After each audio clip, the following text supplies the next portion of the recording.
It's such an honor for me today to be in the studio with Dr. Terry Eccles, a pediatrician who has a practice in Connecticut.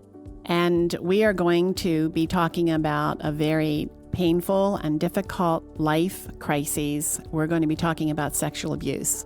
It's a very complicated, multifaceted issue. And you have to have someone who's really ready and desiring to share their story in order to help others. And often this kind of abuse results in such broken people that it's difficult for them to come to that point. We're here in the studio with Dr. Terry Eccles, and I am so honored and privileged that, Terry, you are trusting us with your story. We are on holy ground, I know it, and we are praying for those already who will listen to this, that God will use your story to offer the help and hope that only comes through knowing Jesus. Terry, tell me a little bit about your life, a little bit about your background, how you have come to this point. How did you become a doctor?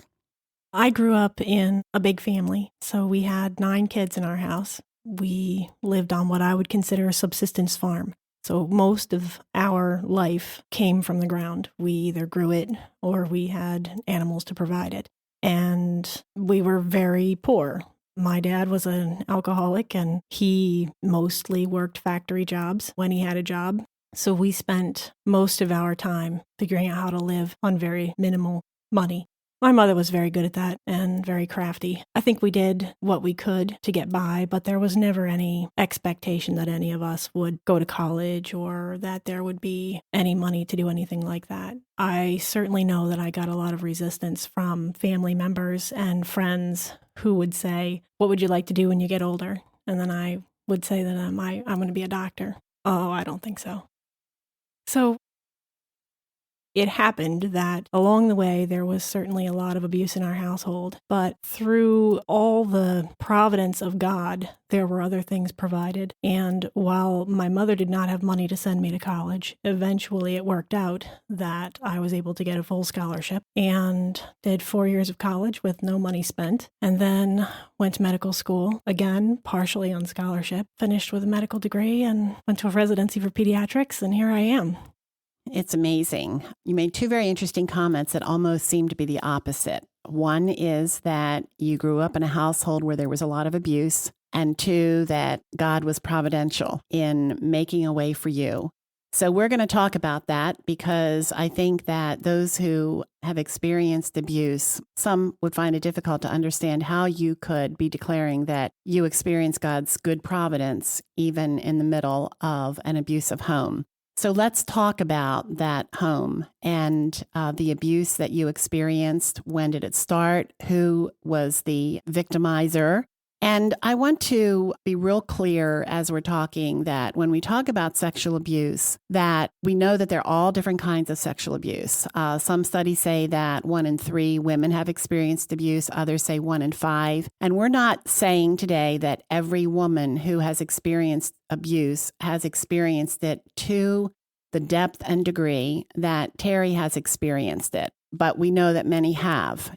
You're right. Not everyone will have experienced this to the same degree that I did, but many will have been much worse. I don't propose to think that I have suffered the greatest that there is. I have certainly spoken to women who have suffered much more. We want to be clear that we're not just talking about abuse as inappropriate behavior. We're talking about abuse as criminal behavior. Our culture is finally addressing the criminality of this behavior and this abuse against children. We know that it's rampant, and we're hoping that this resource will not only tell Terry's story in a way that offers help to the abused, but will also offer a platform for helping us to rescue children before the abuse. So tell our listeners about that abuse and what it was like to live in your home. My situation really came out of what I believe to be my father's acting on his learned behavior. He was a man who came from a family where his mother had been a prostitute, and he had one brother that he knew of, and he and his brother were raised by their grandmother because his mother early on had gotten sick. She died from TB.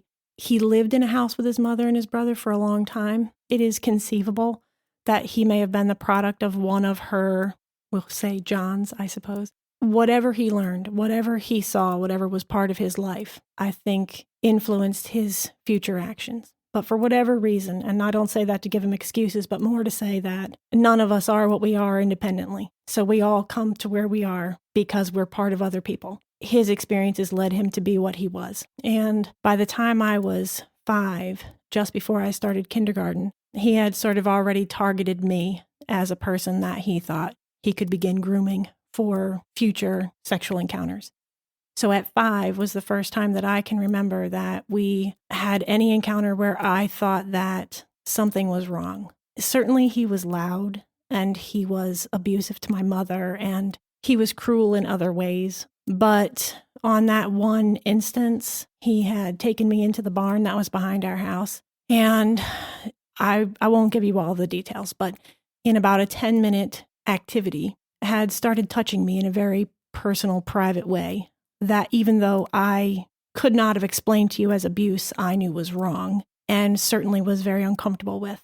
And after that, every year, every day, things were more involved. They were more significant. I had my first actual sexual intercourse with him about 8.5 or 9 years old. And then that continued up until 13, when I actually was able to say to my mother what was happening. And then after that, because he did not leave our house, there were no more intercourse episodes, but there was continued touching and intentional manipulation of parts. You talk about, you just mentioned that you told your mother when you were about how old? 13. When you were 13. In your book, you describe that episode, and I think it touches on so many aspects of your story. I'd like for you to read that, if you would, right from your book. Sure. Suddenly, I was a part of the trees around me. I was unfeeling and unreachable. My mind soared in the treetops with the birds. Eventually, the heavy breathing and thrusting ended, and I was reunited with the aching between my legs and the warm, thick liquid making its way down my inner thighs and staining my shorts. He let me go, and I ran, fast, faster, and the more I ran, the more I knew I needed to tell my mother. She can help. She loves me, I think. As I approached the house, I could see my mother outside in the yard hanging out clothes to dry. She looked up and caught my eye, and there was a silent understanding. This is serious. She walked over to me and asked me what was wrong. Without thinking, I blurted out, "Your husband just forced his pecker into me." She did not doubt. She did not question the truth in that awful statement. Instead, she said, "Doesn't he know he could get you pregnant?" A flood of thoughts overran the banks of my brain and swirled together in chaos. She believes me. She will protect me. It's going to be over now. She knew. Maybe she suspected. Why didn't she do something sooner? Pregnant? I can't be pregnant. His baby? What would people say? How would I be able to finish school? She believes me. I need to clean this blood off me. I need to stop the ache between my legs. She believes me. He's going to be angry. And he was. He returned to the house the same way I had, and my mother walked over to meet him as he emerged from between the tall stalks of corn in the field. Immediately, she confronted him. "How dare you touch her? Did you want to get her pregnant?" Almost as immediately, he responded with, "I never touched her. Whatever she told you is a lie." All the while, his eyes were darting back and forth between the two of us. Then the explosion. His fury became action, and he slapped her across the face and grabbed her by the hair and threw her to the ground. There was a sick, soft, dull thud with each kick to her abdomen and back and legs. I screamed in horror for him to stop, and he began to hit me, slapping me on the arms, legs, and face, and then pelting my back with his belt. The fight moved inside the house, where he began to break dishes and glasses and anything else he could find. He started beating her again as she tried to clean up the mess and begged him to stop. Again, he punched me in the jaw and grabbed me and threw me onto the couch. My mother put herself between us and took his wrath on her. The other children, hiding outside to wait out the storm, watched as I emerged from the house as a soldier from a battlefield. Slowly and with determination, I walked out our driveway and onto the road and just kept walking. Anywhere, nowhere, wherever the road was going. Cars passed my bruised and bloody body, loosely covered with torn clothing. No one stopped. No one slowed down. No one cared. Eventually, one of my older brothers drove up in his truck and told me to get in. I did, and he drove a few miles to his girlfriend's house. There in this stranger's front yard, the two of them stood talking for what seemed like hours, but was probably closer to 10 minutes. She would occasionally lean to her left to look around him as she faced him, to sneak a glance at the horror on the other side of the windshield. So there it was, no help to be had by strangers passing by on the road, and none by this curious Barbie doll. Alone, in a rusty yellow pickup, in a bruised and aching body, in a confused and ever more increasingly walled-off mind. As my brother got back in the truck, it was as if nothing had happened. He spoke and acted in a business-as-usual manner and drove home. When we turned into the driveway, my dread and fear were replaced by quiet rejoicing and hope. No car. My father was gone. He had apparently said he wasn't coming back. Could that be true? Was it over? As if talking about the traumatic events of that day or speaking his name would cause him to reappear, everyone was quiet. Dinner time with 8 kids packed around a small table was quiet. No sudden moves, no loud banter, no arguing over who got the last piece of fried chicken. Just forks clinking on plates like a metronome, setting the tone for the evening and the occasional whispered request to pass something. The loudest noise in the house was the pounding in my head. After dinner, everyone played quietly and without arguing, something that my mother had requested of us many times, but that we were never able to achieve. The house itself seemed somber. The lights seemed dimmer, and the air felt heavier. Still, he did not return. Still, I hoped in silence that my dreams of rescue had come true. The silence in the house the next day hung heavy like a thick fog that settles in every crack and crevice. It diffused the daylight and made everything feel dull and damp. Then, suddenly, the quiet was broken by a sound. The phone that hung on the wall in the kitchen was clattering for attention. I strained to hear every word from my mother's mouth. First, concern. Are you okay? Then, acceptance. Okay, I'll send one of the boys. It was over. No more quiet peace. No more help. No more dreams of rescue. I was exhausted physically and mentally, having climbed the mountain looking for a lush green valley on the other side, only to find a sharp, steep drop-off into a rocky ravine. There had been disappointments before, but this was the worst. She was going to take him back. I did it. I told her. I know she believed me. And she was going to let him come home. Later that day, he stumbled as my brother supported him on one shoulder and led him into the house and into my parents' bedroom. There he stayed for 48 hours, vomiting into a plastic ice cream bucket, passing foul-smelling diarrhea in the sheets and on the floor, and sleeping off his drunkenness. All the while she cared for him. All the while she became a stranger to me. I couldn't look her in the eye. There was a vacant resignation there, like a dark veil hiding the woman I thought loved me. Now I wasn't so sure. Had she really ever loved me? Was I actually lovable? She must not love me, or she would help me. He must not love me, or he wouldn't hurt me. What was wrong with me that made me so unlovable? It had to be me that was the problem, because my brothers and sisters seemed to be doing just fine. When he regained his strength after his drinking binge, my father took me outside on the porch and laid down the ground rules. He said that I had stabbed my mother in the back by telling her those things, and that I had caused all of her pain. He said that he could have helped me in many ways, and he could have made my life easy. But now I had put an end to that. He would now do everything he could to make my life hard. He would never help me with anything. I wasn't aware that this represented a change from the previous situation. Still, I accepted what he said like a criminal accepting a sentence imposed by a judge. We were going to coexist in this house, and he had promised my mother that he was never going to be alone with me again. That was my mother's compromise. That was my sentence. That is such a powerful portrayal. And every time I hear it and read it, I imagine a 13-year-old girl. And I think that's what you have to do when you hear something like this. It's not you, the doctor. It's that 13-year-old child who was so desperately alone. And I think it's important for people to understand the depth of the pain so that they can see the absolute glory of the redemption in your life. So you've told your mother, now that relationship is absolutely broken. You are in a house of people who, as you've described in your book, some of your younger siblings blamed you for destroying their home because they didn't get it. No one else knew what had happened. Your mother didn't tell your siblings what your father had done. And so you are now the target of, you're the one who's caused all the problems in the family. So what did you do? What was your response to this horrifying moment in your life? After she took him back in, I decided that really my only actions could be preparation for future. I stopped thinking that we were ever going to get away from this or that there was ever going to be a rescue of any kind. I decided that that was a child's dream. And so instead I started to think about, okay, I just have to get through these next 5 years.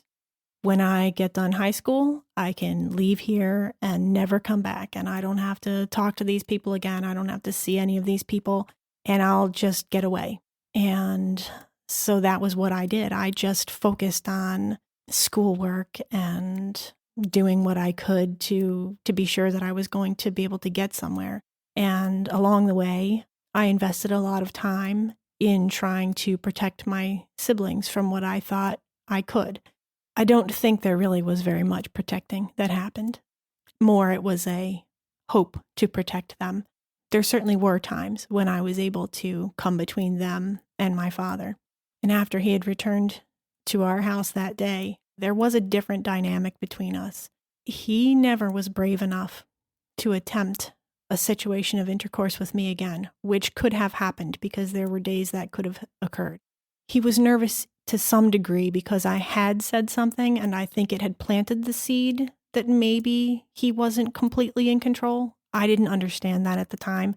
So there were instances where he would try to exert his control over me by walking by and touching my breasts or running his hand up between my legs or, something just to make sure that I understood he was still in control.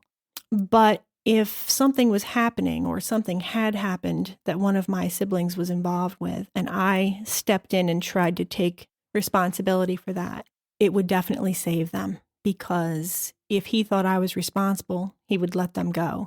But he never did hit me again after that. He was afraid to fully exert his power over me. So while I didn't recognize that at the time, I can see now that he had already started to lose some of his power. It didn't feel like it to a kid. Terry, why didn't you go to another adult? Why didn't you talk to somebody at school, a neighbor, somebody at church? You described that you're involved at the church. You went to church every Sunday. I mean, looking back, why didn't you ask for help from somebody else? I didn't think I could.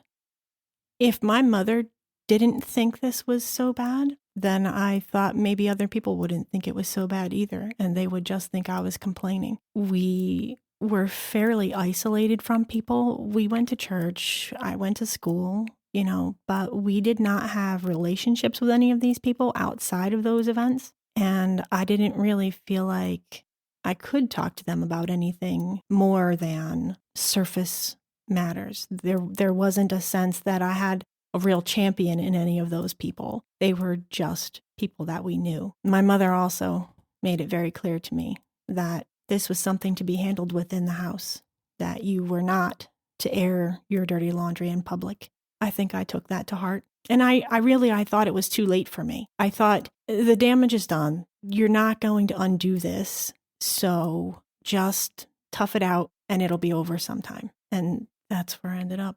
I remember reading a story a long time ago about a judge who said that when he would have abused children in front of him and he would ask, would you like to go, you get to choose where you're going to go. You can go to this foster home or you can go back with your abusive parents. And he said he was shocked by how many times the child would say, I want to go home. And his conclusion was because that was familiar to them. That's all they knew. The idea of going somewhere different was more terrifying than going back to the abuse. Do you resonate with that? Do you think that's a true conclusion?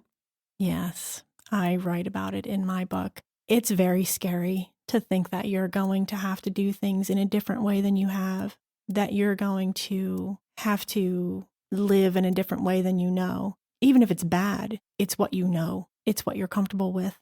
And even though it is bad, some of it's good. And that's the other part, that's the draw. It's the reason it's easy to stay. Because even in a house where the most horrific things are happening, there are good things. There are birthdays and baseball in the side yard and all those things that kids enjoy. And it's not every minute of every day where you feel like it's total desperation. It's normalcy, as much as you can say that word, punctuated by these terrible events.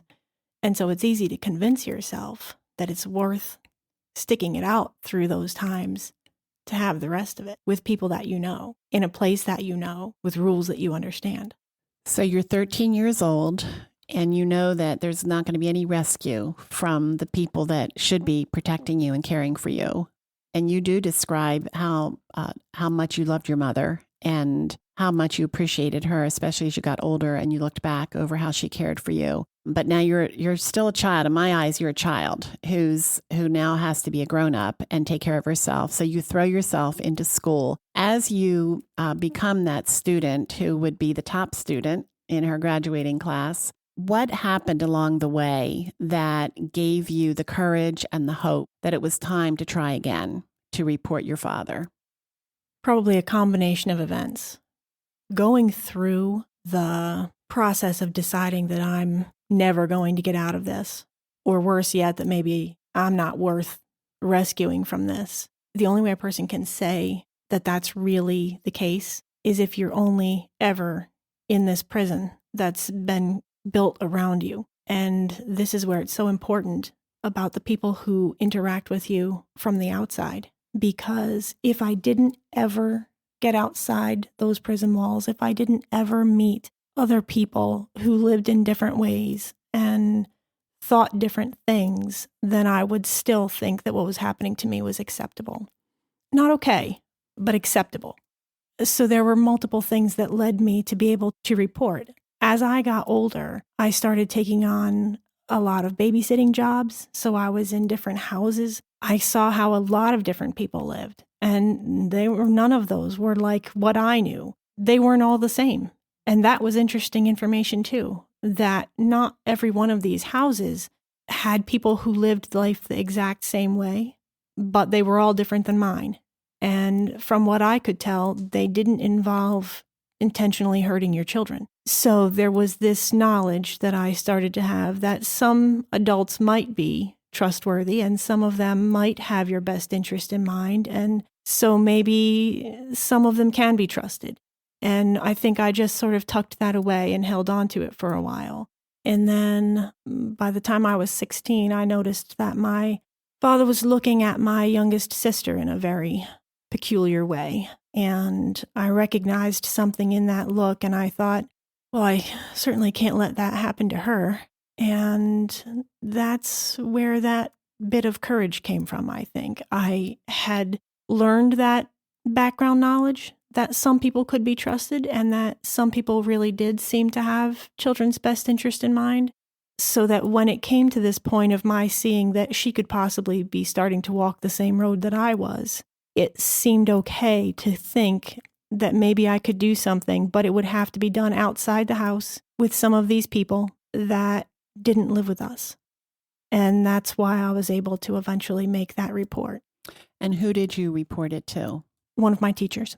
Throughout your story, and I hope that many of our listeners will get your book so that they can get the background, but you do talk about some of the teachers, how important those relationships were, the school nurse, particular teachers that you began to kind of test the waters as to whether or not they were going to be trustworthy. And the great responsibility, but also privilege that grownups have to be on the alert, to be sensitive, and to become a safe place for a wounded child. And so thankfully, there were people in your life that loved you and cared for you and took seriously the responsibility for helping you, for rescuing you. So you reported this, and there was an immediate response by the authorities.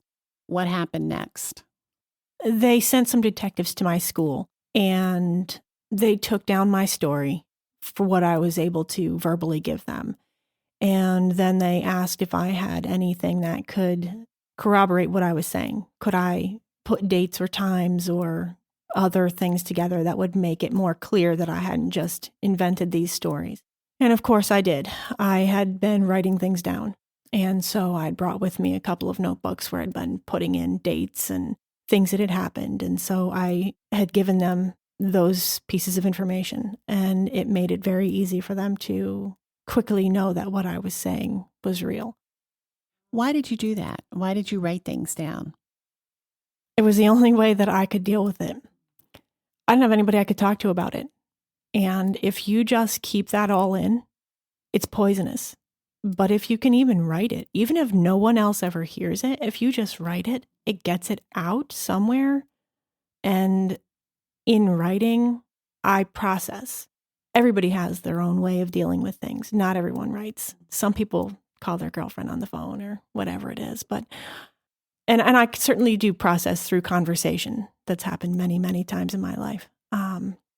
But if I can't get conversation, writing is an adequate means for me. And as I wrote those events down all along, it seemed important to me to keep it. And I don't know why. I suspect that was the Holy Spirit's doing. It just seemed like the right thing. So you have reported this. The detectives believe your story. Your father is arrested. Long story short, your father is sent to prison. You tried to live at home. There were people in your life who opened up their homes to you and gave you a place of safety temporarily, but there's still a hunger in your heart for home. And you tried to live at home, but eventually you convince your mother to help you find a foster home to get out of the house. And your mother finally agrees that she's going to sign over her parental rights at your request. That is huge that you went through that process. And I want our listeners to remember, we're talking about a teenager. We're talking about a high school student who had to be the grown-up. I mean, even in this moment, I see this is an emotional thought for you. Can you talk about it? When I first reported, they had asked me to stay with a friend. That didn't go very well. So I was there for a couple of weeks. Luckily, after that, one of the families I'd been babysitting for, which really, I think their influence on me was probably greatest in terms of the idea of starting to form a mental barometer by which you can measure people. They allowed me to stay with them for a little while, and then eventually I went back home. And yes, it was difficult. My mother could not get over the fact that I had publicly disgraced her. That is where this was for her. It wasn't about what happened. It was about that I had made it known to other people outside our house. And I really had a hard time dealing with just trying to get into the day-to-day and do the normal things. Go to school and brush your teeth and cut the grass and all those things. And meantime, I'm trying to deal with all of these things that are now coming out. And I have various people in my mind. I have social workers and police people and all of my other supports who are asking me if I'm okay. And I'm really not okay. And I wanted to get into counseling. And that was really the breaking point for us because my mother refused the idea of counseling. She thought that was a terrible idea, that a person should never talk to a stranger about something that was happening in your house. Because we didn't agree on the counseling piece, I ended up asking the people that I had been babysitting for if they could help me out. And they helped find a wonderful Christian counselor and then transported me. And that is no small feat. It was 25, 30-minute ride one way. And we, in the beginning, were going twice a week for a long time. And then eventually that went to once a week. And then, eventually we went to about once a month, and things kind of were a little easier. But that's a lot of time invested. It's a lot of gas money and, effort that really, I mean, I don't belong to their family, but they're willing to do this for me. And it was, they're one of the people or two of the people that you think about when you think about the concept of a kid realizing they have some sort of champion outside their home. When things got too bad between my mom and me because we just couldn't see eye to eye, I didn't tell her that I was going to leave. I was not brave enough to do that. I approached my DCF worker and told her that I needed to go, and she gave me some options. I actually went to the school nurse and said that I was looking for a place to go, and she sort of carefully directed me toward a few different people, and I met with them and interviewed them and selected a place to live. And I stayed there for my last year of high school before I went off to college. When you were living at home and your mother felt so much shame in the humiliation, did you have any empathy for her? Did you feel bad that you had caused her this kind of embarrassment? Did you feel, like, well, I'm so sorry, Mom, that I hurt you this way? Was there any kind of that feelings toward her? I wish I did, but I did not. I was angry, and she knew it. It was part of the reason that it was time to go. We could not speak civilly. She wanted to go back to the idea of this sort of perfect mother-daughter relationship where she's the protector and caregiver and I'm the loving daughter who's going to respond kindly to those things. And I couldn't do that. I didn't see her as that, and I felt that she had failed me, and I did not treat her well. I was intentionally hurtful in the way I spoke to her and dealt with her. Those are days I wish I could take back, but no, I was not kind. Terry, just imagining you in that barn with your father and him violating you that way is almost beyond comprehension. It's hard to get that picture out of my head. You're a tiny little girl. What happened over the next few years that didn't send you screaming to somebody, to your mother, to a sibling, to a Sunday school teacher? How did your father control you and manipulate you? Part of the manipulation came easy because, as I mentioned, he was very physically violent with all of us, my mother and the kids. If he said to you, don't tell anybody, because if you do, I'm going to do whatever threat he put out, we knew that was really true. When I was little, the threats were more emotional based. I was a people pleaser kid, very eager to do what I could to gain favor with someone. And I think that can be a good attribute and a bad attribute depending on who is exploiting it. And he used that to his favor. Over time, as I got older and he was progressing in how much and how often he was violating me, the threats were different. It became sometimes very physical. If you say something, I'll break your arm. Or if you say something, I'll shoot you. So those threats were very real to me. He didn't have to go very far to convince me that he meant business, that if I did do this thing, if I revealed anything about what was happening, there would be serious physical consequences. And not just for myself, for everybody else in our household. It kept me from saying anything. And all the time, he's grooming me. He's setting this stage where every time he touches me, every time he takes me somewhere to get me away from the house so he can be in a private location to do whatever he wants, he's teaching me one more time, I'm not worth anybody taking care of. One of the things that I have thought often as I've listened to you tell your story and also when I've read your book is you describe pleading with God for him to rescue you. You describe how there was a time where you just completely gave up on any thought of rescue. And yet now, as you look back, you have clearly stated in your book and in our conversations that you feel as though the Lord was with you all the time. How can you think that when you also have been seared with this perverted behavior from your father? Well, if you ask me, how can this happen? Which is really what you're saying. And if it happens, then where is God when it happens? The only answer I can give is that God is God. He is master over heaven and earth and even hell. So if I imagine that something happened to me that he was either unaware of or did not have control over, then he is not God. So since he is, and I know that, then I know he had control. And this is the piece that I think when you're a kid and when you're in the middle of it, you can't see that. And I begged God because to me at that age, he was the giver of good things. He was, sort of like a Santa Claus with rules. And, as a kid, I don't think you understand necessarily that sometimes the right answer is no. When you're a parent and you have kids, you can't always do what they want. You can't always give them what makes them happy or what makes them feel good at that moment, even though it really would make them feel good. If he's a God and he's all powerful and he's worried about more than just me, he's worried about everybody, then I have to trust that his plan is perfect. If I look at it now and I can look at what happened in my house and with all things that have ever happened to me, I can say to you that there was more good to be accomplished by having had that happen to me than there has been bad.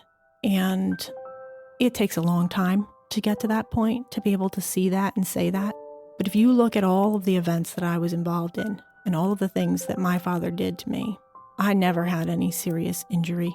I never was given any terrible diseases that certainly could have been a possibility. I never became pregnant. I certainly suffered at his hands. That's true. But none of the worst consequences that could have happened, including death, came my way. That's the protection.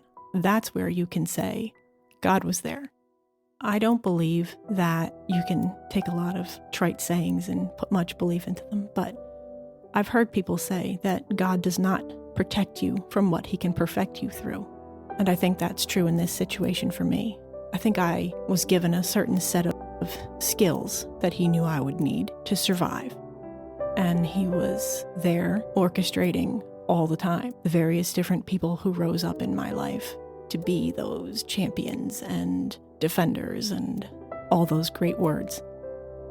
There's no other way to look at the path that I have been on and see anything else. Part 1 of this intense interview paints a picture of betrayal and eventual freedom. In Part 2, Dr. Eccles shares how God is redeeming the pain of her past and giving her purpose and joy in her everyday life. Terry, I think about your passion for protecting children now. Describe how you see God using your life story in a way that is impacting others for good. It isn't even just the story. He uses the story, and he will use the story because people will read it and they will learn something, either about themselves or about a neighbor or a friend. And maybe they'll get involved and maybe they'll do something. But more, he's going to use that I was able to. I have the perfect privilege of having a pediatric practice, which means that I spend my days with children and families. And I have many, many people that I get to have some sort of influence over what happens in their life to whatever degree they will allow. And I use these things that I knew, that I felt, that I wish someone said to me, or that I wish someone had done for me, to try to improve what's happening for all of those people who cross my path. I don't want to think that there would ever be a kid who would come through my office who would not hear that message of, you're important, someone cares about you, and these things are not okay, ever. And if they ever happen to you, not only is it okay to tell, but you should tell, and you must tell. And when you tell, I will believe you. And what about their parents? How do you educate children in this way in your practice? I mean, you're a busy doctor. You only have a certain amount of time with your patients. How can you be intentional? How are you intentional in equipping children and their parents? I educate them together. So when I have a conversation with kids, it depends on how old they are, how that sounds. But I have a routine set of things that I go through starting at 3. So at 3, I say to the parents, this is a time that you need to start talking to your kids and make sure that they understand what parts of their body are private. They need to know appropriate names for boy parts and girl parts. And you should start talking to them about a list of people that you think it's okay to look at and touch their private parts. Then at 4, I start a discussion with the kids. So usually 4, 5, and 6, definitely 4 and 5, when they're here, you're in our office for a checkup. I spend 5 or 10 minutes, however long that takes with them, and go over what sounds like a laundry list of safety for them so that it doesn't come out as this odd thing that she just threw out at me. We start with, what do you have to do to be safe in a car? And we talk about seat belts and car seats. And then we talk about parking lot safety. And then we talk about what do you do if you're outside and someone approaches you and wants you to come with them. And then we talk about, did you know that some of the parts on your body are private? And if they are unaware or just embarrassed enough not to say, then we go further with that discussion, and we talk about, how do you know what's private? So I define that for them. Private means it belongs just to you. And then I ask them, have you ever been swimming before? Yes. Okay, did you wear a bathing suit? Yes. Well, why do you have to wear a bathing suit when you go swimming? I don't know. Well, can you go swimming naked? No. Why not? I don't know. So then I say to them, you don't go naked because that way the people that you're swimming with can't see your private parts. So then we'd now have a definition of what's private. Private is covered by your bathing suit. So then we talk about, if you're a boy, you have 2 private parts. And if you're a girl, you have 3. And that's as far as that discussion goes with them. I don't make it very weighty. And then I make sure they understand that because they're private, only certain people get to look at them and touch them. So only you, because they're yours and you have to keep them clean. And then we talk to mom or dad or whoever's there with the kid and find out who those allowed adults are in their life. So we'll define them right then and there for each individual kid. So for some people, that might just be mom. For some, it's going to be mom, dad, and grandma, or whoever it is. And then we clearly lay that out. So then I repeated it again. All right, now in the whole world, the only people that get to look at or touch your private parts are, and we talk about it. And they only get to look at or touch if they're helping you to get cleaned up or helping you get dressed, or if you've been injured and you need to show it to them. I don't give blanket rules for you can touch, even to your parents. I don't care. There are some times that that's okay, and sometimes it's not. I think that's a very good point because your father was the one who was touching you. And so you have to be specific about the purpose in the touching too. One study that I read said that children are most vulnerable to sexual abuse between the ages of 7 and 13 years of age. So I can see why starting when they're 3 is so important and helpful. You also said in your book that children do not see anything sexual about their private parts. To them, it's just another part of the body. So it's such a good time. The parents don't have to be embarrassed. The parents can learn from you. We're just talking about, like we're talking about washing your hair and brushing your teeth, and this is just part of who you are. So I think that's helpful for parents too. If they don't have a pediatrician like you, parents who are listening right now, hear what Terry is saying about helping to equip your children. What about teenagers? Speak to that teenager right now who feels uncomfortable, maybe has not experienced everything you've experienced. Maybe they would say, well, it's not that big of a deal, but in their hearts, they feel uncomfortable. What would you say? Let's say you have somebody like that in your office. How would you help that teenager? It's a big deal anytime. That's the first message. And it doesn't matter if it's the first and only time or if it's the 25th time. It's a big deal anytime. And it doesn't matter if it means someone just touched you one time or if you've been part of, repeated terrible abuse. It's always important. And it's important because God made you. That means you're important. And if you're important, then anything that happens to you is important. It's important to me. It's important to him. So we need to make sure that you are well cared for. I draw lines for my teens about what's okay and what's not okay. And they understand from me very clearly that I feel like there are some things that should never, ever be allowed. No one gets to be physically harmful to you. No one gets to force you into any kind of sexual activity. It's just not all right. Anytime I suspect with a teenager or they've come to me and said that something has happened, my first response to them is how sorry I am for them. And then my second is, what can I do for you? It's going to be different for everybody.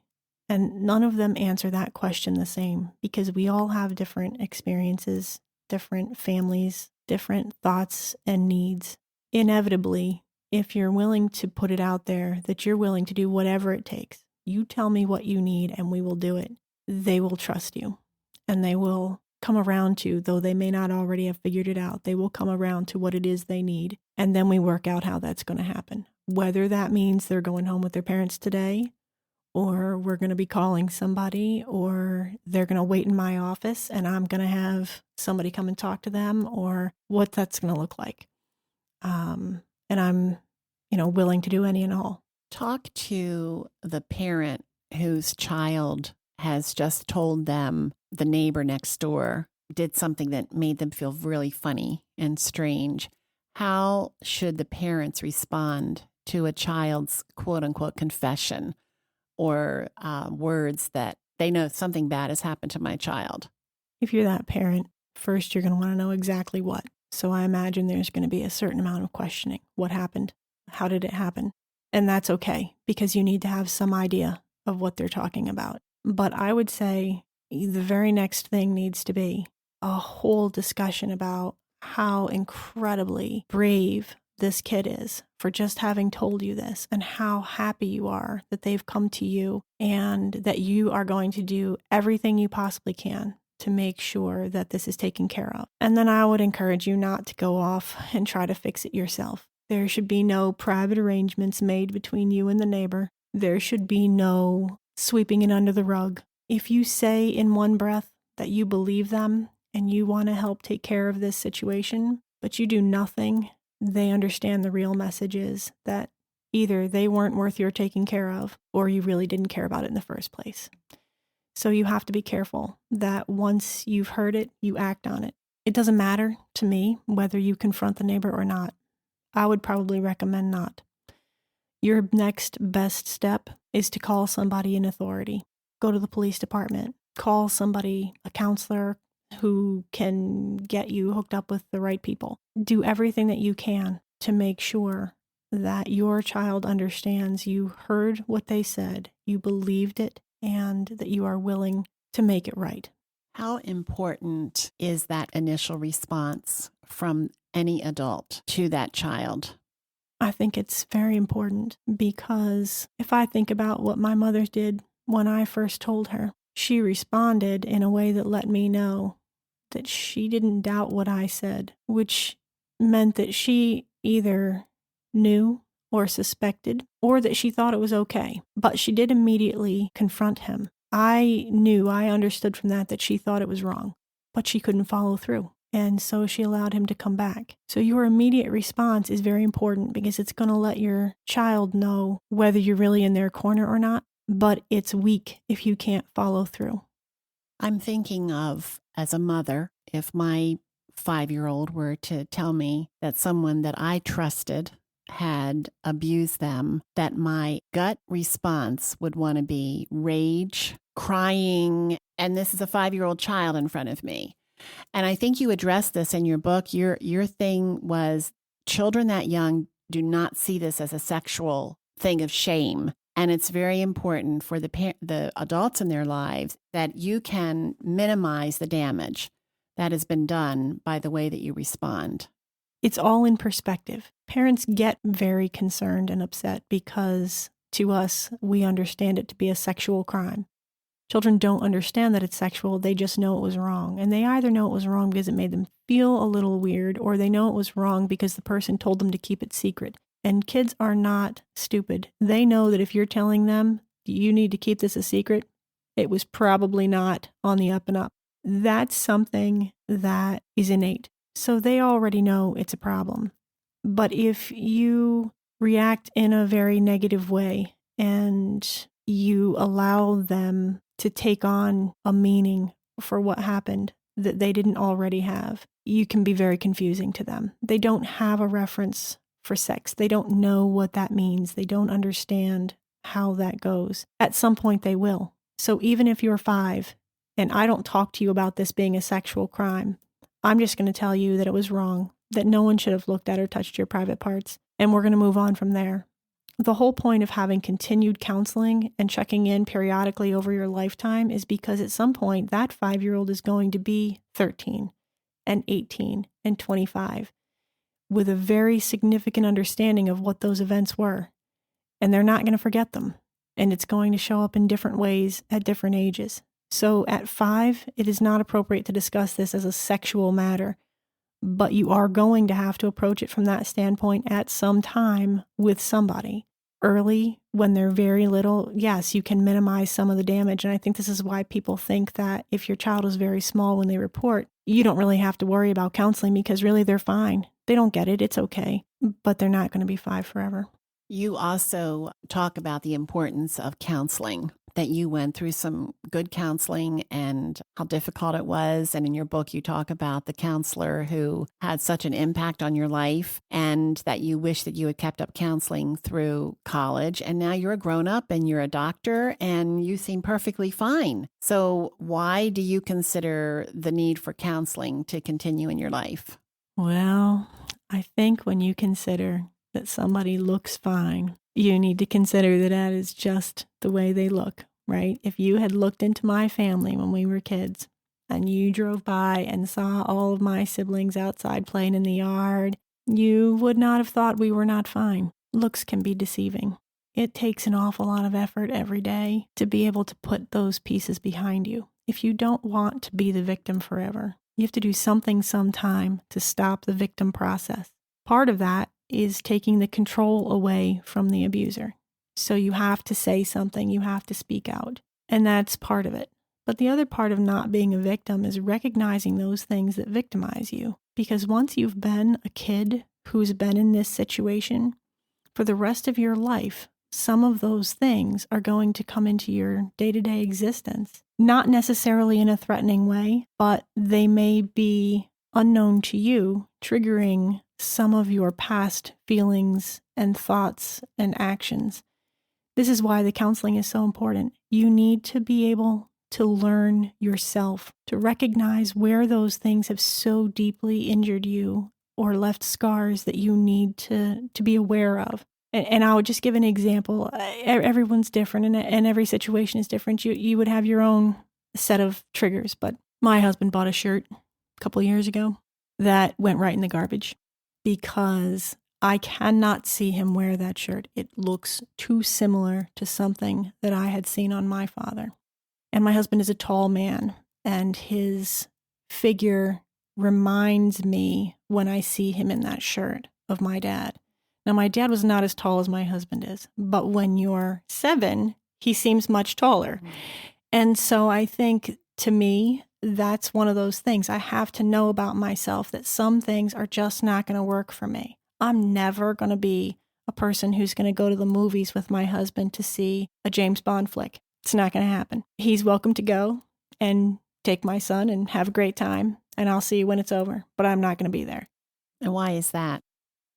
Because James Bond is one of those things that my dad enjoyed, and I connect that in my head. And no matter how much I want to try to take that connection away, I can't. Even more than that, some of the most powerful things that can evoke past memories for people are smells. I have certain smells that I just cannot stand to be around. If you don't know these things about yourself and you don't understand why it bothers you or how it affects the choices you're going to make, then you could be in your day-to-day existence every day continually being triggered by things that cause you to either be irritable with other people or to put yourself in a harmful situation or to make a choice either for yourself or for someone else that really is going to have negative consequences just because you don't understand what the consequences are of all those events you've already been through. That's why the day-to-day counseling is so important. That's why, even though I may be a successful physician and I have a family that is really awesome, I spend time with a counselor. I talk to her on a monthly basis just to check in. It's invaluable to me. Over the years, when I've talked with women who have experienced abuse of any kind, not only sexual, but parental, physical, emotional, I'll try to explain to her that she views life through broken lenses and that she needs people in her life to speak truth to her over and over and over again, that she could accept the truth and for the next month or 6 months say, okay, I see that. I get that. What my brain is telling me isn't really true, and I'm working hard to overcome it. But then it slides away. She needs somebody to come alongside that she trusts, that empowers to say, this is what the truth is. I know I'm not seeing it. When I was in chemotherapy, I was out of my mind sometimes with my emotions and fears and depression. And I finally came to a point of saying to my husband, you have to tell me what the truth is, because I realize I'm not seeing truth anymore in my life.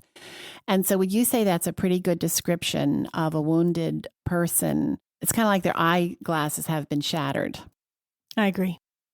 And so that kind of counseling, which is hard work and painful, I would bet it's extremely painful to have to unpack that baggage. But that regular counseling is critical. When you find someone, how do you find the right kind of counselor? The first counselor that I came to, I'm sure it was divinely inspired. I first went to see the pastor at my church, and that lasted for just a very short time before he was able to give us a recommendation for this other person, which is where we ended up. He was an amazing Christian counselor. He'd been counseling for a long time and had lots of experience with people who had been through abuse. All of those things made him the perfect candidate for me. He was very gentle in the way he talked to you. I think that made a big difference for me. But really, I don't know how I came to find him except to say that I think that it was divinely inspired. I was out of counseling for a long time before I found the counselor that I have now. And I came to know of her through a Christian counseling website and had recommended a few patients to see her. I liked what I heard coming back. And so then I ended up calling her to go and visit with her myself. We've had such a great therapeutic relationship that even though she has since moved, I've maintained a relationship with her, through Skype. So where there's a will, there's a way. What role does your husband play in your healing process, in your everyday life? Does he get involved with the counseling? Was he aware before you were married of all of the experiences that made you what you are? How has this impacted your marriage? The one-word answer is I would say it's impacted my marriage negatively. However, there's probably a lot more to that. My husband was aware when we married that there had been child abuse. I actually had given him a lot of what I'd written to read before we ever got married. I think my husband, like a lot of people, didn't want that for me, didn't want that hurt or pain. And his response to that was to say, well, we'll just put that behind us and move on. That really doesn't work very well. He never wanted to speak about that again. There just never was going to be discussion about it. I think I didn't really need him to be a counselor for me. I wasn't looking for him to hash through all of these things with me, but it definitely impacted decisions that we made as a couple. And because he was so quick to dismiss what those events meant to me emotionally and mentally, I very quickly found myself falling into a situation where I allowed him to choose what we did, how we did it, where we went, and just kind of falling into that same pattern of allowing a dominant male to dictate my life. Now, he wasn't harmful in that he wasn't trying to hurt me. I don't mean to say that, and he certainly is not a physically aggressive person.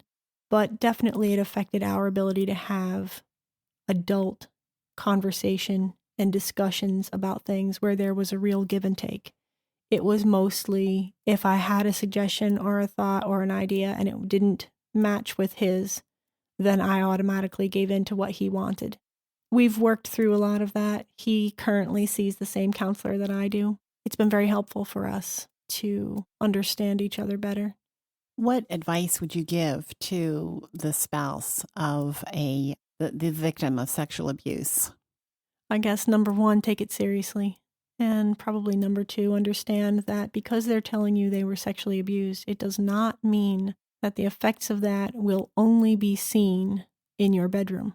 Yes, it's going to affect how your intimacy looks and feels, but it is also about every decision, every word, every argument that's ever going to happen in your house. It's about how you argue. It's about how you interact with each other, what you say, all of those things. So it would be well worth it if you're marrying someone or have married someone who's been through this to go to counseling together for a while to start to understand what that mindset means and how you can better help them through this process and yourself.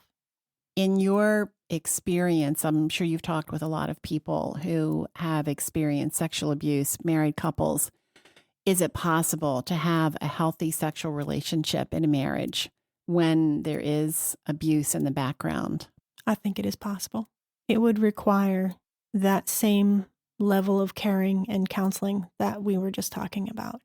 If you did that from the time you were married and every decision you made came out of careful thought and consideration between you and your spouse and your counselor, and you understand better how the other person is going to receive any suggestion that you might make, I think it is totally possible. Someone coming from a situation of sexual abuse really does crave that wonderful love relationship that we all know is possible. We just have never had that in a safe, truly loving relationship. And I think it is definitely possible. I think it would require work on both people's part. Terry, we can't talk about this without thinking about the broken relationships with your family, your father. Your father went to prison, but he got out. You have multiple siblings who were damaged by all of this chaos. You're not sure of which ones suffered abuse, but it's likely they also suffered abuse. How do you put these pieces together as far as forgiving your father? Is it possible to forgive him? And how have you addressed that? I think it's possible to forgive. I have a number of years ago, maybe 10 or 11 years ago, written a letter to my father. I'm really heartfelt that I have forgiven him for what he did. And that while I have forgiven him, it's not because I think he's okay. It's because we are the same. And while I would not like to think that I am anything like him, we are both sinners. And when I accepted Christ as my Savior at 12, that's what I said. I'm a sinner, so I need help. And you're the only place to get that. So if I believe that for myself, then I have to believe that for him too. And I laid that out for him in this letter, that he has a pathway, because he doesn't need just my forgiveness, he needs God's forgiveness. And I don't know if he'll ever accept that. I don't know if he read that and even cared what I wrote. I didn't put a return address on it. I wasn't looking for an answer. I don't need that. And I don't really care whether we ever have any conversation. I just wanted him to know that this many years later, I was able to forgive him. It's required of me in the Bible that I need to forgive anyone who wrongs me. That's a really bitter pill to swallow when you feel like you've been wronged in the most amazingly intense way. But a wrong is a wrong, and I have wronged other people. And if I would like to think that I'm going to be forgiven, I need to extend that to other people. So, yes, you can forgive. Have I forgotten? No. Do I intend to? No. I think that would be silly of me to do that. I don't know where he is, in that I don't know what his address is. I know what state he lives in.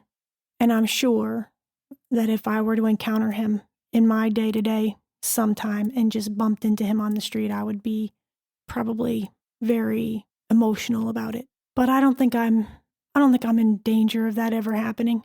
I don't think he would ever come looking for me. But I would never say that I would trust him. And I think that's where a lot of people get confused about whether it's okay to forgive somebody for something like this, because forgiveness and trust are not the same thing. And just because I can forgive you doesn't mean I have to forget what happened and trust that you're not going to do that again.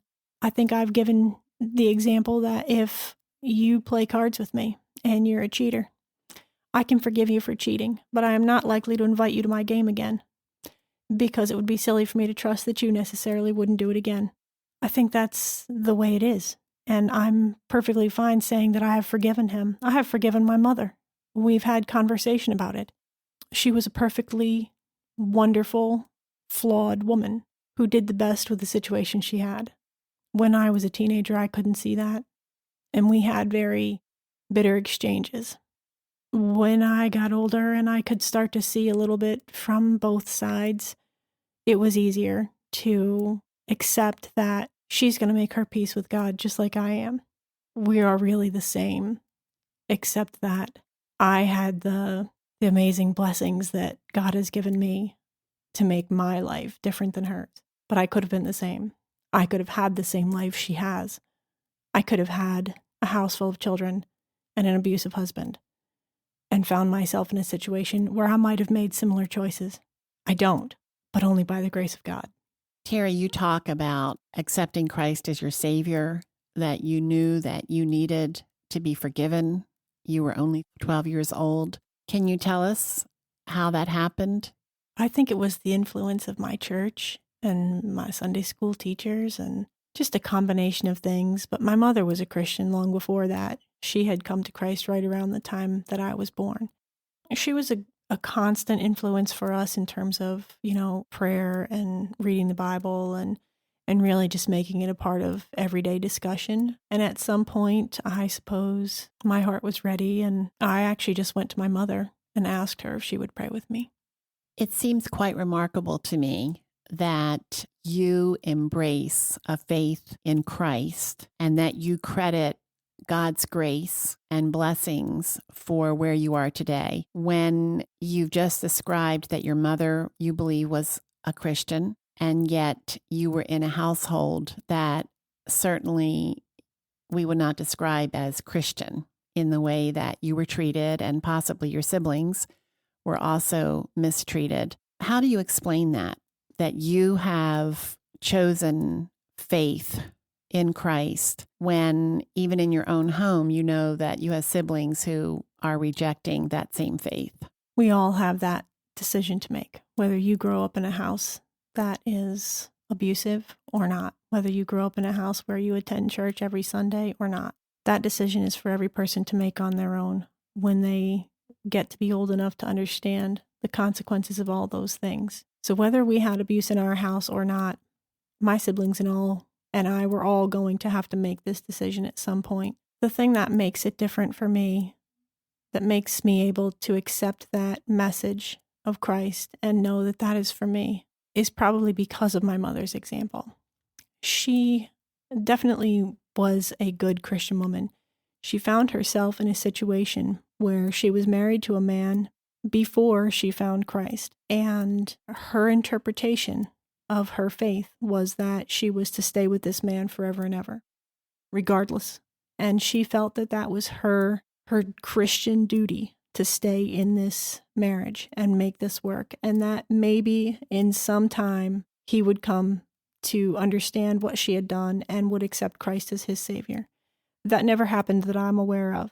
But she did live that example, and nothing she did or said was false to us. We knew where she stood with everything, and we understood why she was willing to do what she did. It didn't make sense to me, and that's because my mother, like a lot of people, mixed forgiveness with trust. And she felt that forgiving him over and over was a good idea and that it was necessary. But then she threw trust in there, trust that wasn't warranted. And just because she made a mistake doesn't mean that the faith she had wasn't genuine, and it doesn't mean that she was any less a Christian. All Christians make mistakes. I certainly have. I'm sure everyone does. So if because she made some mistakes and didn't live what appeared to be outwardly the perfect Christian life, I can't allow that to be my excuse to not hear that message, understand it, and accept it for myself. Terry, your story gives so much hope to me personally, and I hope to our listeners, that God can turn ashes into beauty. That your conclusion about yourself when you were 13 years old, that there was no hope, that you were worthless, that you were broken, and nobody cared, has been transformed into a life that is impacting so many other people and protecting children, equipping parents, and sharing the help and hope that is rooted in your relationship to Jesus Christ. And it's such a privilege for me to know you and to listen as you share your story with that heart for helping others. Your book is just packed with more of your story, but also very practical things that we can do to protect children and to help other women and men who have been abused. And I think we want to make sure that we know that sexual abuse is not just about girls, it's about young men as well. And in this age where we're hearing about institutions and churches that have hidden and covered up and protected the abuser, it's so refreshing to hear you boldly and transparently share your story. Just share with me one more time why you're willing to tell your story and why you've written this book. Well, it's my hope that somebody out there is going to see in what has happened to me something that resonates with them, something that is going to mean something based on the fact that they were either abused themselves or they are closely related to someone who was, or maybe that they work with someone. Could be any number of people who encounter this type of abuse, whether it happened to you or someone that you know. But it is my hope that anybody who is dealing with this in any way will understand that they're not alone. There are many, many other people in this situation.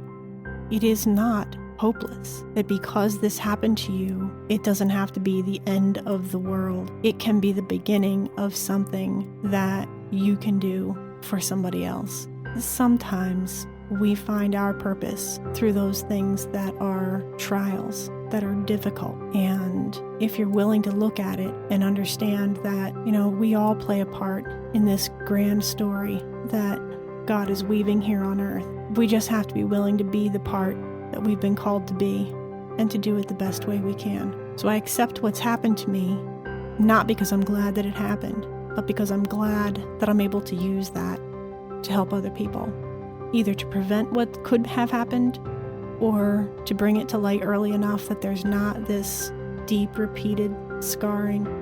And I hope that people understand that this is really, truly a message of hope. There is so much more joy